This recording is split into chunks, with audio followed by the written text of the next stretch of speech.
One of the most iconic album covers for me as a young Jamaican is Damian Marley's Halfway Tree.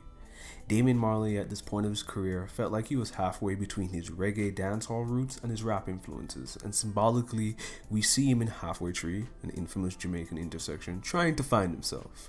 This album will reflect this complicated approach. We would get features that include Swiss beats and classic reggae trappings. I think, however, there's another artist who best blends this idea of complicating and being halfway between influences, probably even more. Propaganda. If you peep the beginning of Don't Listen to Me, Propaganda states, fire baptized battle rapper who's heavily influenced by folk music and found creative freedom in poetry. Combo is strange, I know, but let this one bake your noodle. I'm the son of a Black Panther with a Mexican spouse and Caucasian best friends, and my writing tone now is not one that offers you a neat little bow to tie your little problems up with. I learned enough to know, but I don't know that much. His crosswalk. His halfway tree, so to speak, is the intersection of Christianity, race, critical theory, battle rap, and folk music. His home is a tension between these things. It's uncomfortable. Let's take, for example, what he would do on the song Precious Puritans. I would argue that this could be his equivalent to like Ras Kass's Nature of the Threat, i.e., let's heavily apply a critical lens to white Judeo-Christian point of view of the West. Propaganda asks the most important question for a black Christian trying to learn the gospel in a Western country. How come the things the Holy Spirit showed them in the Valley of Vision didn't compel them to knock on their neighbor's door and say, you can't own people? And to sum up, your precious Puritans were not perfect. You romanticize them as if they were inerrant, as if the skeletons in their closet was pardoned due to the hard work and tobacco growth. Let's rewind that last bar, fam. As if the skeletons in their closet was pardoned due to their hard work and tobacco growth. The easy thing to end this song would be just to end on that kind of notion, asking the listener why we praise Puritans who were racist and committed acts of slavery, which suggests that the nature of the gospel was not truly transformative to their hearts. As, to kind of put it lightly, their fruit is suspect. However, he does something I think that convicts the listener. He ends up ending with, and it bothers me when you quote Puritans, if I'm honest, for the same reasons it bothers me when people quote me their precious propaganda.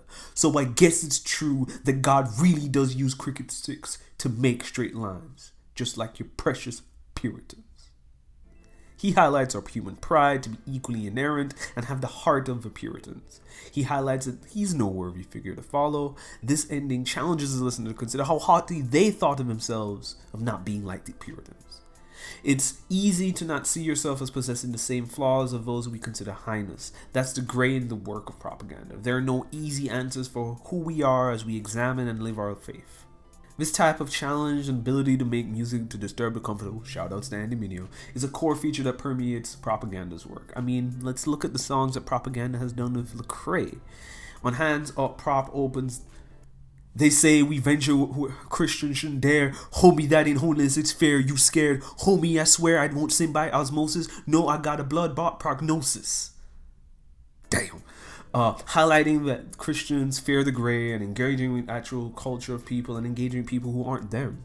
I mean, he would go on in misconceptions and pretty much say that filling these 5/8 with phrases that would deem us unfit to succeed amongst these heathens. Highlighting that the general challenge of spitting gospel in classic battle rap settings. He highlights his unorthodox identity and by proxy his faith. It's truly remarkable. His faith and his identity isn't a thing that can be boxed in. It's gray and it's complex. It's no wonder that as Lecrae was kind of making his shift outside of the Christian rapper label, that collaborations of Propaganda would be all found throughout. Propaganda ultimately was living the gray faith artistically that Lecrae was striving towards. It brings new meanings to Prop's features on all three of Lecrae's church clothes mixtapes.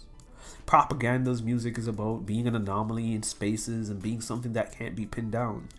I used to perceive Propaganda's stage name as meaning to share the gospel to a ridiculous degree that it almost sounds like propaganda.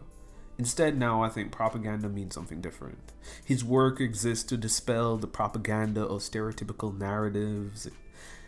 He dispels propaganda.